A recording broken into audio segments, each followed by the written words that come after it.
Good morning all of you. तो आज अपना टॉपिक है working of three phase induction motor.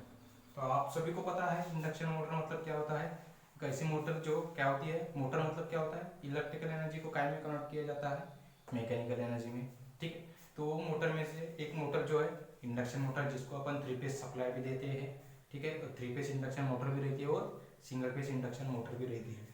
तो आज अपन पढ़ने वाले हैं इंडक्शन मोटर की वर्किंग। अभी एक्चुअली आपको पता है इंडक्शन मोटर में कितने दो मेन पार्ट्स होते हैं। तो इंडक्शन मोटर में होते हैं दो मेन पार्ट्स, स्टेटर और रोटर। ठीक है, स्टेटर मतलब स्टेशनरी पार्ट जो हिलता नहीं है, रोटेट नहीं होता। और दूसरा जो है कौन सा होता है, रोटर। ठीक है, जो क्या होता है, रोटेट होता है। ठीक है, तो ये होता है अपना स्टेटर आउटर वाला पार्ट, और इंटरनल वाला पार्ट होता है रोटर। ठीक है, तो अभी अपन इसको मोटर है, मोटर मतलब क्या करेंगे, इलेक्ट्रिकल एनर्जी को कैसे कन्वर्ट करेंगे मैकेनिकल एनर्जी में। ठीक है, तो अभी देखो इलेक्ट्रिकल एनर्जी अपन इसको इनपुट देंगे, तो फर्स्ट ऑफ ऑल अपन इसको इनपुट कहाँ देते हैं, स्टेटर में देते हैं। जैसे देखो यहाँ अपन थ्री फेज इंडक्शन मोटर है, थ्री फेज सप्लाई देंगे। ठीक है, कौन से फेज, आर वाई और बी। ठीक है, तो इसको देखो अपन वर्किंग किस तरह इसकी वर्किंग लिखेंगे ये भी पढ़ेंगे। जैसे देखो अपन ने सबसे पहले सप्लाई किसको दिया, स्टेटर को दिया। तो फर्स्ट पॉइंट अपना आएगा when three phase supply is given to the stator.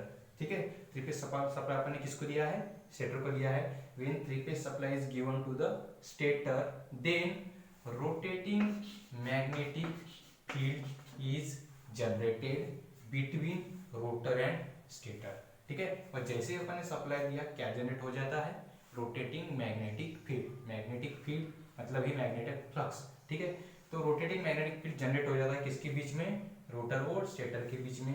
ठीक है, तो अपन ने फर्स्ट पॉइंट क्या लिखा था, when three phase supply is given to the stator then rotating magnetic field is generated between stator and rotor. That rotating magnetic field, उसके बाद क्या होता है, that rotating magnetic field is link with the rotor winding. किसके साथ link हो जाती है, रोटर के वाइंडिंग के साथ। यहाँ देखो वाइंडिंग होती है रोटर पे और स्टेटर पे भी एक वाइंडिंग होती है। तो वो रोटेटिंग मैग्नेटिक फील्ड किसके साथ लिंक होती है, रोटर वाइंडिंग के साथ। और जैसे ही वो मैग्नेटिक फील्ड कोई रोटर के साथ लिंक होती है तो वहाँ क्या जनरेट हो जाता है, क्या जनरेट होता है, electromotive force EMF is generated. ठीक है, that rotating magnetic field is linked with the rotor, EMF is generated. अब ये EMF जहाँ भी होता है वहाँ क्या होता है, एक करंट नाम की चीज होती है। ठीक है, तो जहाँ भी EMF रहता है वहाँ क्या जनरेट हो जाता है, EMF। ठीक है, तो यहाँ अपना EMF जनरेट हो गया, इसका मतलब क्या हो गया, यहाँ करंट आ गया। ठीक है, इसलिए वहाँ क्या लिखेंगे, due to that EMF current is flow in that rotor. ये EMF के कारण क्या होता है रोटर में से करंट फ्लो होता है। इसका मतलब रोटर क्या बन जाता है, एक करंट कैरिंग कंडक्टर, मतलब करंट को फ्लो करने वाला कंडक्टर बन जाता है। ठीक है, यहाँ तक समझ गया करंट कैरिंग कंडक्टर। अभी अपने को जनरल फंडा पता है, कोई भी करंट कैरिंग कंडक्टर मतलब कोई भी कंडक्टर जिसमें से करंट फ्लो होता है, वैसा अगर करंट कैरिंग कंडक्टर अगर अपन ने कहाँ प्लेस किया, मैग्नेटिक फील्ड में प्लेस किया। ठीक है, तो ये देखो यहाँ अपनी मैग्नेटिक फील्ड है, तो मैग्नेटिक फील्ड में क्या प्लेस किया अपन ने, करंट कैरिंग कंडक्टर। जनरल बात बता रहा हूँ, कोई भी करंट कैरिंग कंडक्टर अगर मैग्नेटिक फील्ड में प्लेस करते हैं तो वहाँ क्या जनरेट हो जाता है, मैकेनिकल एनर्जी जनरेट हो जाती है। कहाँ, कंडक्टर में। कब, जब कंडक्टर में से कोई करंट फ्लो होता है और वो करंट कैरिंग कंडक्टर अगर अपन ने मैग्नेटिक फील्ड में रख दिया तो वहाँ क्या जनरेट होता है, मैकेनिकल एनर्जी। वही चीज यहाँ हो रही है, वही चीज यहाँ हो रही है। देखो कैसे, ये क्या ये यहाँ क्या जनरेट हो गया, EMF। ठीक है, EMF जनरेट हो गया, मतलब ये क्या बन गया, इसमें से क्या फ्लो हो रहा है, करंट फ्लो हो रहा है। इसका मतलब ये क्या बन गया, करंट कैरिंग कंडक्टर बन गया। ठीक है, तो ये करंट कैरिंग कंडक्टर, जैसे ये करंट कैरिंग कंडक्टर यहाँ मैग्नेटिक फील्ड में रखा था अपन ने, वैसे ही देखो ये रोटर जो है करंट कैरिंग कंडक्टर जो बन गया वो कहाँ प्लेस है, ये देखो रोटेटिंग मैग्नेटिक फील्ड है इसके सराउंडिंग में है, रोटेटिंग मैग्नेटिक फील्ड RMF। वो रोटेटिंग मैग्नेटिक फील्ड के बीच में अपना करंट कैरिंग कंडक्टर आ गया।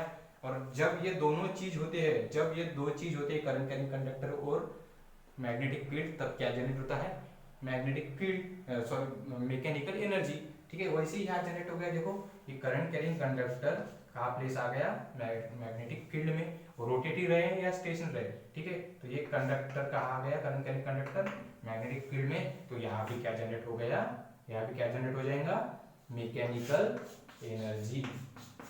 समझ में आया, यहाँ क्या जनरेट हो जाएगा, मैकेनिकल एनर्जी, क्योंकि ये करंट कैरिंग कंडक्टर बना, और करंट कैरिंग कंडक्टर किसके कारण बना, ईएमएफ के कारण। ईएमएफ किसके कारण बना, जब आरएमएफ इसके साथ क्या हो गया, लिंक हो गया। आरएमएफ कैसे जनरेट हुआ, जैसे अपन ने क्या दिया, 3 फेज सप्लाई दिया, ठीक है। तो अभी स्टेप बाय स्टेप इसको अपन इंग्लिश में वर्किंग पढ़ेंगे। जैसे देखो फर्स्ट पॉइंट अपन क्या लिखेंगे, when 3 phase supply is given to the stator, 3 phase supply is given to the stator, then rotating magnetic field is generated. Abhi that rotating magnetic field is linked with the, that rotating magnetic field is linked with the rotor winding, rotor winding के साथ link हो गई।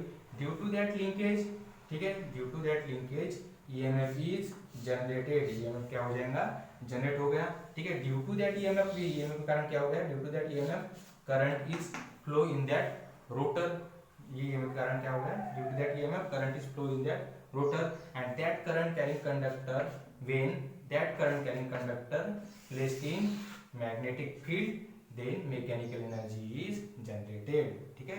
current carrying conductor, then that current carrying conductor placed in magnetic field, mechanical energy is generated. In this way we can convert electrical energy into mechanical energy. अभी देखो एक last वाला point, जो जैसे देखो यहाँ अपने को क्या मिल गई, मैकेनिकल एनर्जी। मैकेनिकल एनर्जी मिल गया मतलब क्या मिल गया, और रोटेशन मिल गया, रोटेशन, ठीक है। कोई भी मोशन या रोटेशन बनेगा, इसको अपन क्या बोलेंगे, मैकेनिकल एनर्जी में बोलेंगे।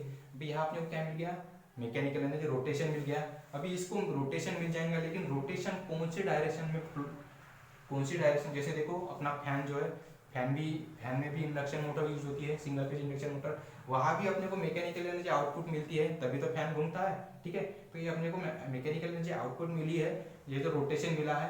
तो रोटेशन अपने को कौन से डायरेक्शन में घूमना है, जैसे देखो फैन को अपने को कौन से डायरेक्शन में घुमाना है, ये अपन अभी कभी ऐसा होता है क्या, आज अपन ने फैन चालू किया तो ये डायरेक्शन में घूम रहा था, कल फैन चालू किया तो वो डायरेक्शन में घूम रहा है, ऐसा कभी हुआ है क्या, नहीं। उसकी डायरेक्शन क्या रहती है, फिक्स रहती है। तो वो डायरेक्शन जो है, वो रोटेशन, जो रोटेशन है वो डायरेक्शन एक ही डायरेक्शन रहता है। अभी यहाँ देखो अपने को क्या मिल गया, मैकेनिकल एनर्जी मिल गया।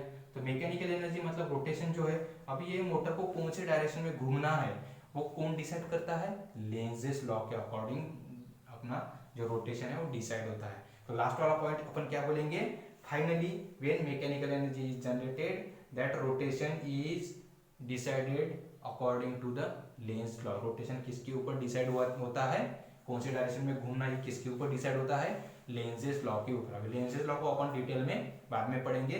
तो यहाँ अपन क्या मिल रहा है अपने को, रोटेशन जो मिल रहा है वो किसके अकॉर्डिंग रोटेशन की डायरेक्शन मिल रही है अपने को, लेंजेस लॉ के अकॉर्डिंग रोटेशन की डायरेक्शन मिल रही है।